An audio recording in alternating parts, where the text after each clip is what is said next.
Hey everybody, welcome back to my channel. So today I'm going to be showing you what I do each night when I get ready to mix my medications. So I mix my medications every night in the same exact spot, right here at the bar of my kitchen. It's always in the same exact area because it is something familiar, something that I know I can keep clean, and something that's just easy for me to take care of everything that I need. So in front of the camera, I have everything laid out that I'm gonna need for my mixing. I have my towel drape, which is going to keep the area sanitized. I have my mixing diluent. This is 0.9 sodium chloride. I have my cassette that I'm gonna be putting the medication into. I have my 2 syringes. They are both 50 milliliters. I have 2 vial access spikes, a access spike for the diluent, and my medication. I do use the 1.5 milligram Velitri. And then behind that, I have my Go basket, which I showed in my medication organization video.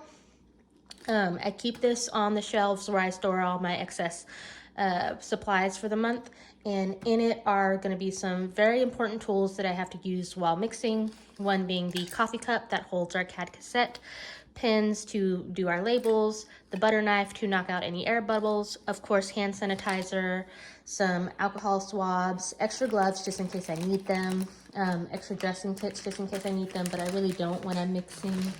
And then behind that are my labels for my cassettes. So I'm gonna go ahead and get my area cleaned and show you how I do that. All right, so the first thing that I'm gonna do is take some Lysol wipes. I do use these off-brand ones. Doesn't really matter just as long as they are disinfectant wipes. The bleach disinfectant wipes would be best practice. However, if you're normally sitting at the same area each day to do your mixing and keeping it clean, just as long as you have the area disinfected, that's all that matters. So what I do is I take one of the wipes and I start from the center of where I'm gonna be mixing, and I just start rotating backwards.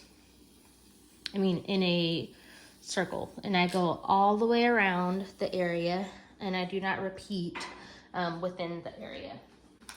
I'm gonna take the sterile towel drape and place that over top. And this is what we're gonna lay out all of our supplies on. Now that the area is a little bit more dry, I'm gonna take that and just fluff it out. Another thing that I forgot to mention in the beginning of the video, make sure that you have already washed your hands beforehand.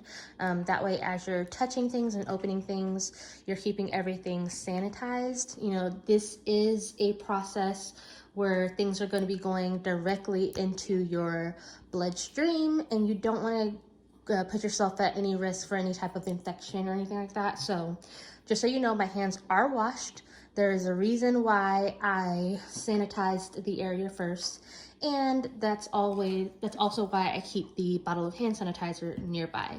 That way, if at any point in the process I feel like I need to re-sanitize my hands, I can, which I'm actually gonna do that now because I did touch the wipes, the little exterior part of it, and that stays in my cleaning closet, which collects a lot of dust and stuff, so there we go. Okay, the next thing that I'm gonna do is start laying out all of the supplies that I'm gonna need for my mixing. So I'm gonna start with my Velitri medication. So I'm gonna open that up and put those off to the side.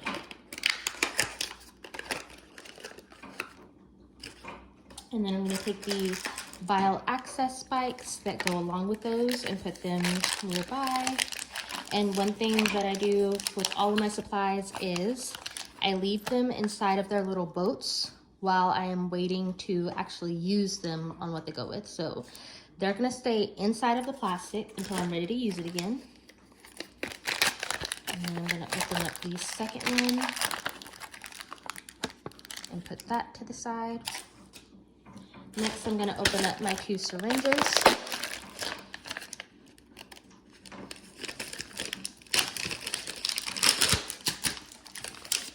I'm gonna leave them inside of their boat and put them to the side.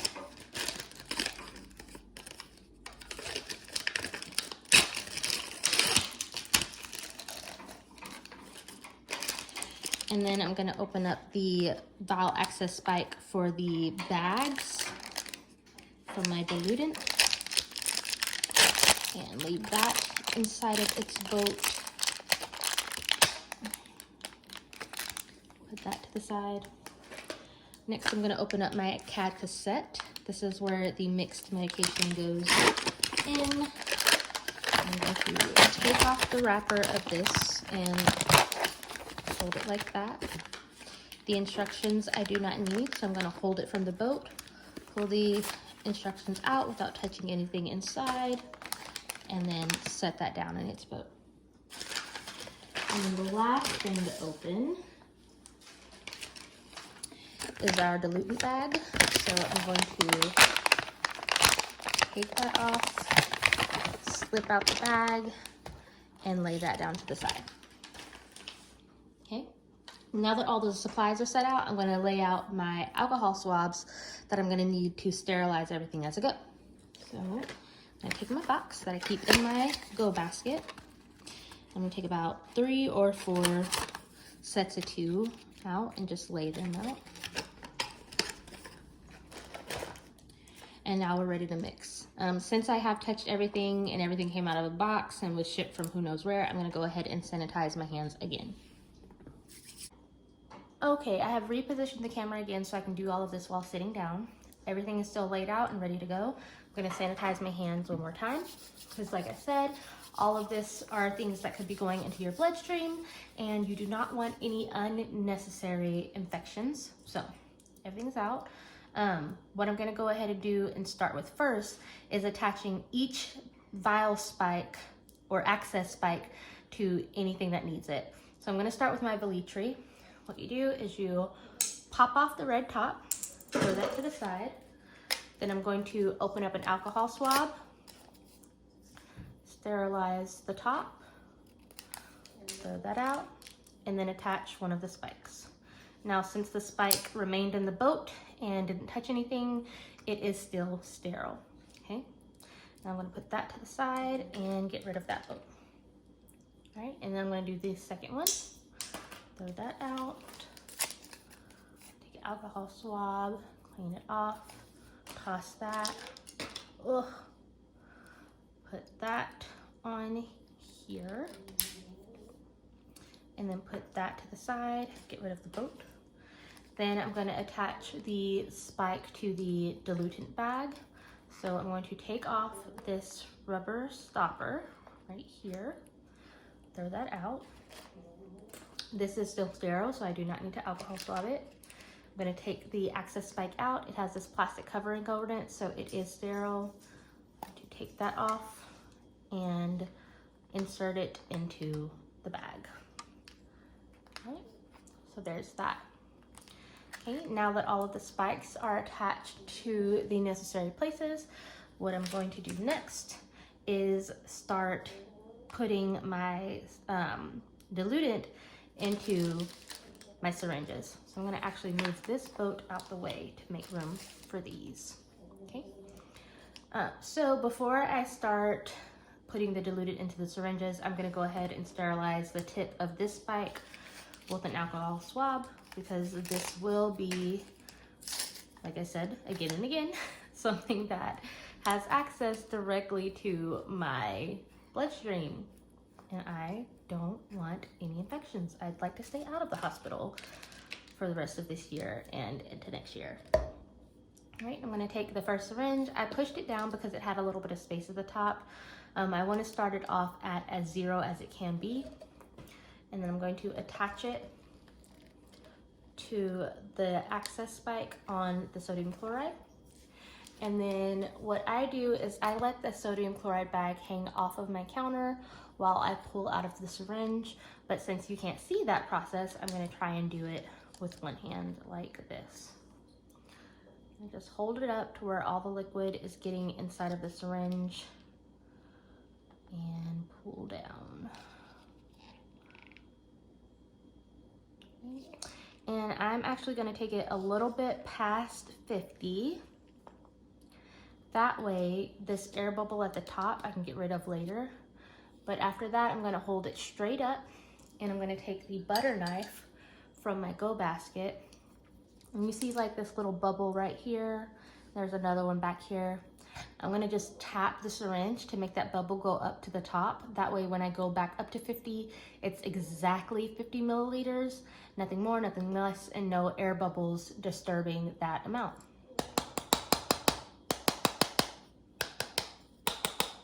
All right, you see the bubble has now floated to the top. So I'm going to take my syringe now and holding it straight up to get rid of any bubbles, I'm going to push it back up to 50. So now it's at 50, there's no air at the top or bubbles at the bottom. I'm going to release it from the bag, put it to the side, and go to the second one. Now the second one has that space at the top like how I said earlier too, so I'm going to push that down to get rid of that air and then attach it to the bag. I'm gonna hold the bag straight up so that all of the liquid gets into the syringe, and I'm gonna start pulling it out.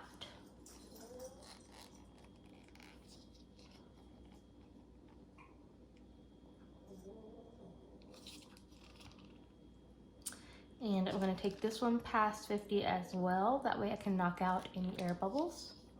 And there are 3. There's one here, here, and another one at the bottom with a couple smaller ones at the bottom. Champagne bubbles, if they are huge like this, you want to get rid of them. The little bitty ones that are at the bottom, they don't really do much or take up much space, so I don't really worry about those as much. But I am going to take my butter knife and knock out the 3 big guys.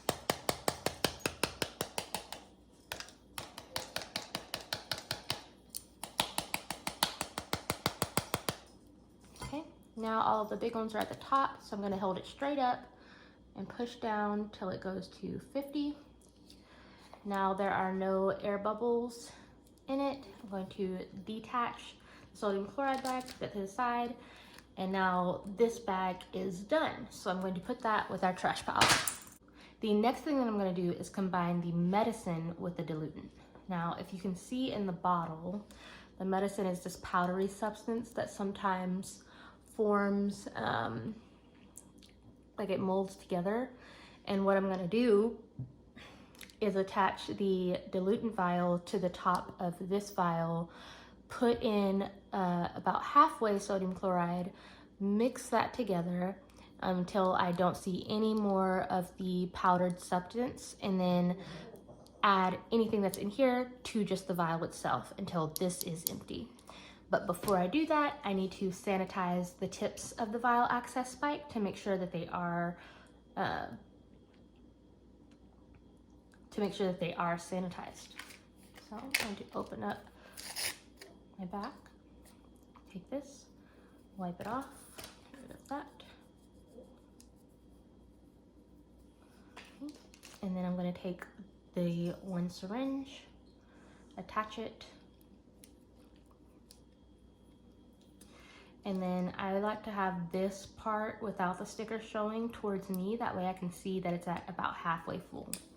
So I'm going to take the syringe and push down on the plunger to put liquid in there until it gets about halfway. And then once it's there, I'm going to just swish the vial around. Now, you do not want to shake the vial because shaking it will cause foam and more air bubbles. And one thing, you don't want air bubbles in your bloodstream. And also, you want to make sure that you have the proper dosage of your medication. And if everything is all fizzy and bubbly, you won't be able to tell if you have the correct dosage.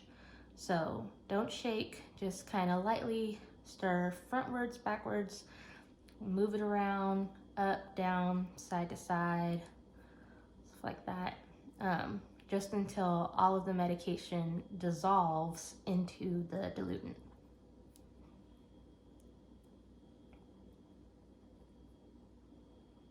Okay. And then I also like to take mine and just kind of roll it. Just make sure there's no powdered substances like left on the sides. Give it a little bit more of a swirl, just for good measure. And then I will hold it up so that I can see on the inside right here where there's no sticker, and make sure that there's no more substance floating around. And it's clear, so I'm gonna go ahead and turn it upside down to where the air in my syringe is now at the top. I'm going to push all of that air into the vial and then release. And then the syringe will suck everything that's in the vial back down. And when I see this little air bubble starting to form at the top of my vial, that lets me know I have all of the medication in the vial now into the syringe. So I can release, place that down, and put that in our trash pile. And now I'm gonna do the same thing with the second vial. Now you can do one of two things. I was taught two ways. I can either add this vial to my second syringe and just have two syringes of 50 milliliter sodium chloride diluent and my Velitri, or something that I normally do in another way that I was taught. I just put both vials into the same syringe. That way I know when I put this syringe in my cassette first, all the medication's in there and I just need to add the rest of the diluent. So that's what I'm gonna do. But definitely do what you're taught to do by your specialist and do what's best for you. So I'm gonna take the alcohol swab, sanitize the top of this vial access spike, and then I'm gonna take the same syringe from earlier that has the first set of medicine in it, and I'm going to attach it to this vial. I'm gonna turn it to where I can see without the sticker and put in about halfway full of diluent and then swish it around.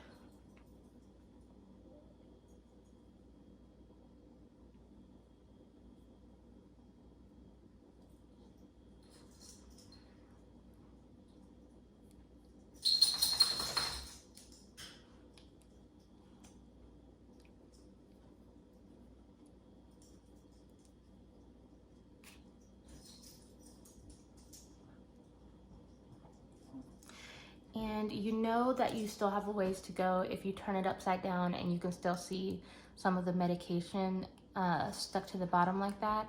Or sometimes you can actually see bits of the undissolved medication floating around within the diluent. So I'm gonna keep going until these parts at the bottom of the vial are gone.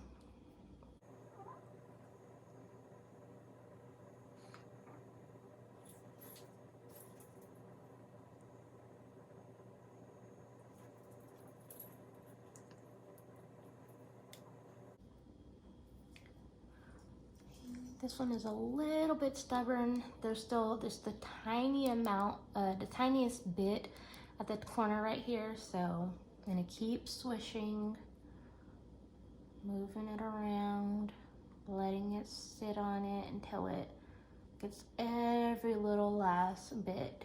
I can't tell you how important it is to make sure that you are getting your correct amount of dosage.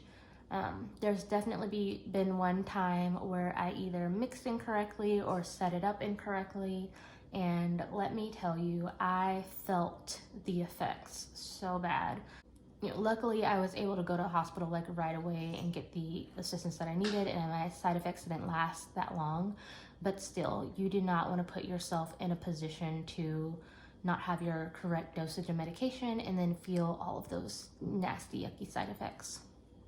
All right, so now all of the bits and pieces have been removed from the vial. I'm gonna give it one last turn on its side just to make sure I get every part of the side, and then I'm going to take it upside down, push all of the air in my syringe into the vial, let go until it sucks out. Look for my little air bubble at the top, letting me know that everything is emptied out of here.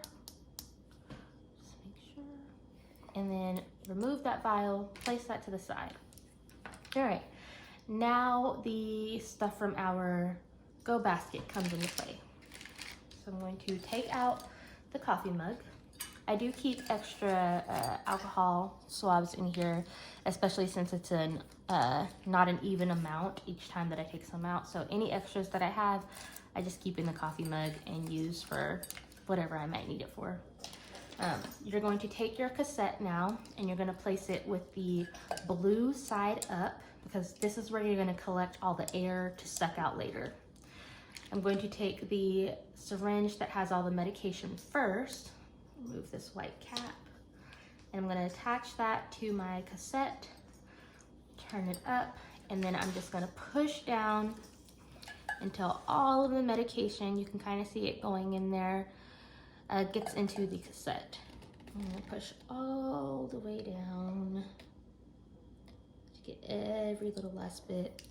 And then before I remove the syringe to the second one, I'm going to take this stopper, close it off so that nothing escapes the cassette, remove that syringe, and now this is trash. Now I'm going to take the syringe that has strictly the diluent only, attach that, and then let's see this over. Again, I'm going to make sure that the blue side is standing up in the coffee mug, and I'm going to push all of this diluent into the, it is not tall enough for what I'm trying to do. I'm going to push all of this solution into the cassette as well. That way I have the correct amount of diluent to medication, and I get the correct amount of solution that I need within my cassette period. So my cassette does hold 100 milliliters, and so far I've only put 50. So I'm going to release the stopper and then start to push down. That does not want to stay up. I think I need to go down to a medium-sized coffee mug instead of this big Papa Bear coffee mug. And I'm gonna push all the way down until all the solution is in, and then I'm gonna pull the stopper, okay? Now, I'm not gonna remove this syringe just yet because our cassette has now collected air bubbles around the bottom, sides, and tops. So here's what I'm gonna do. I'm gonna start rotating the cassette from side to side, making sure that I catch any stray air bubble, up, down, around, moving it, making sure that any stray air bubble gets in with the big one. There's a little one right here, so I'm gonna try and catch that. Perfect. And then I'm going to keep it with the blue side facing up, blue to the sky is blue, apparently. And I do that because when I go to remove this air bubble from the cassette, it's gonna come from this side of the cassette first, the blue part. If I were to try to remove air with this part up first, it would pull out solution instead, because this is where it comes out. This is the exit. So I'm gonna turn it over back to where the blue is facing up. I still have my syringe, and my syringe is what I'm going to use to remove the air. So I'm going to release the stopper, and then as soon as I do that, this back part of the syringe is gonna shoot out because it's gonna start collecting the air, okay? So let's see how I can do this. I'm gonna take that, and see, it's just kind of moving by itself right now to let the air out, and I'm gonna keep an eye on this to watch until the air gets to the top. That way I know when to stop it. And then just to give it a little give, I'm gonna take this, pull it, and watch as the liquid goes through the tube, and then stop it as soon as I get my first drop in here. Now, you know that you've taken out enough, or you'll know if you've released too much liquid after all the airs came out, if the liquid goes above this first line on the syringe. My liquid is well below the first line. It's literally like 3 or 4 drops, so that's not gonna hurt me. I'm gonna change my cassette long before it gets to the last 3 or 4 drops anyways, so that part's done. Now I'm gonna put this down, and this little red cap comes in the bag with my cassette. That's just the old stopper that was on the cassette when I pulled it out. Having a red stopper on your cassette lets you know that this cassette is ready and prepped. and good to go for use the next time that you need it. So I'm going to take that out to where the bottom is down, because this is what is going to attach to the cassette. And I don't want to touch the inside of that because, like before, it goes in my bloodstream. And I'm going to secure it onto there, and that's that. Okay, so our cassette is now ready and prepped. The last thing that I'm going to do is label my cassette. So I'm going to sit that down, put all of my goodies away. Okay, so I have my cassette ready and prepped. What I'm going to do next is label it. So I'm going to take off one of the labels, and I'm going to put this down. Now, to label your cassette, you're going to need the dosing sheet from your doctor. I will go grab mine real quick so that you can kind of see what it looks like and go from there. Okay, now this is my dosing sheet. I've covered up my information because nobody else needs to see that. So on here, it just shows where I am at with my current dosage. I used to be further down, but things started to improve, and it was best that I just didn't have as high of a dose. So what my doctor did was he wrote in a new dosage for me on a new sheet. So this started for me in April. I'm now at a pump rate of 71. My dosage is 23 ng per kg per minute, and the concentration is 300,000 milliliters, ng per milliliters. I use 2 vials per cassette, and that's the 1.5 milligram vials. I don't use any of the 0.5 milligram vials. Now, if I were moving up on my dosage sheet, there will be dates that show when I started that dose, and then as I progress, the concentration would increase, and also the number of vials that I use would increase. So here's where I'm at now. So that's what I'm going to be writing on my cassette. So I've already attached the label to the cassette itself. I'm going to take my pen out of my go basket and start writing all this in. So I'm at 300,000. The current date, and this is why it's so good for me to have an Apple Watch. One, so I can keep a track of my heart rate and also my blood oxygen levels, but also for when I'm making the labels on my cassettes, I have the correct information. So today is the 10th of December. The time is 7:05 p.m. and I normally mix every night between 8 to 9. I'm doing it a little bit early tonight because I wanted to, for one, film it and kind of show the process. And now is the perfect time because both of my dogs are completely exhausted from running around and visiting family, going to the dog park. So they're being somewhat quiet, right? So December 10th, 7:05 p.m. I'll put my name here. My dosage is 23 ng per kg per minute. I use 2 of the 1.5 milligram vials. I use 0 of the 0.5 milligram vials. My pump rate is 71. My dosing weight is 64. This number will never change.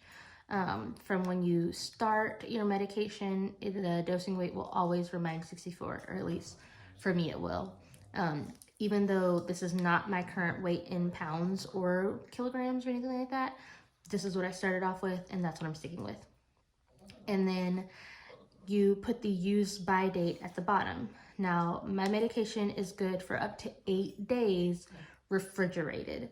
So since I have a tiny mini fridge next to my, on my bedside table, it's literally one of the small ones that people use for like skincare or like sodas. This will be refrigerated. So 8 days from today will be the 18th. Okay. And once I put on my name, this is good to go. I will put it in my fridge, and this is actually my cassette for tomorrow. I already have a pre-made cassette that I made last night that I will be exchanging for the one that's on my body today to use for the next 24 hours. So if that makes any sense, anytime I mix a cassette, this is actually for the next day. So I have one cassette that's already attached to a pump on my body right now. I have a second cassette that is in my mini fridge waiting for me to trade out tonight before I go to bed. And then I have this one that will be in my mini fridge until I trade it out tomorrow night before I go to bed for the next one. So that's it. So another thing that I find really helpful as I'm mixing my medication is to have a little trash waste basket next to me. This is just a little wicker basket that used to be used for like books or magazines or whatever. Now I keep it right here because it kind of matches my living room and area, and it's easy to just catch the trash from my mixing. So as I mix, I will drop whatever I no longer need into this basket. For the purpose of this video, I kind of just threw it all in front of me. So you're kind of seeing the aftermath of me kind of dropping everything in there.